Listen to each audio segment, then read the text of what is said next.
Ben deyman shularning bu dadisi erkek emasmidi, erlar emasmidi da'vatimi?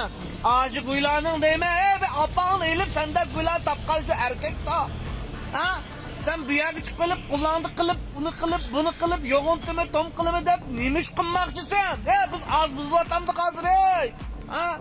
Bizda buzuqlar ozmi hozir? Az emas.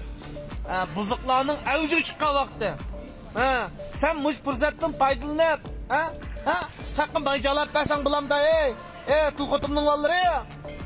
Dadang yo'qmikin deyman, mush dori setayotgan qanjuqlar.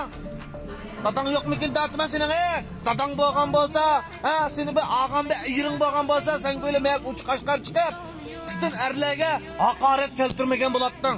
Ey, hayvon guylar. Uzangning darisi bir sitfaqa, isit.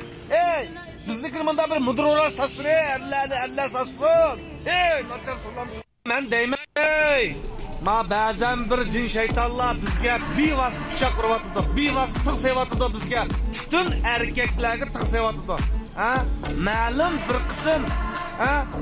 bir qism axlat gullarning qo'llash ostida. Bizga uchiqdan uchiq bevos qarqib turib bizga tig' sevyapti, Tushunsanlar? Bizga bir azob, bizga bir omad emas, balkim bir ofat kelyapti hozir. Bizning yoshlig'imizga bir ofat kelyapti. Shunglashqa mushunga o'xshash, ota-onasining tayini yo'q to'qdan chiqqan chujulni biz vaqtida bir taraf qilaylik balla. Manda bo'lib ketmayli. Bu butun erkaklarga mana pichoq uryapti. Seni mandat qilib qo'yma deyapti. Biz amaliyotda mandat qilib yashashimiz kerak. Tushundingmi? Hey!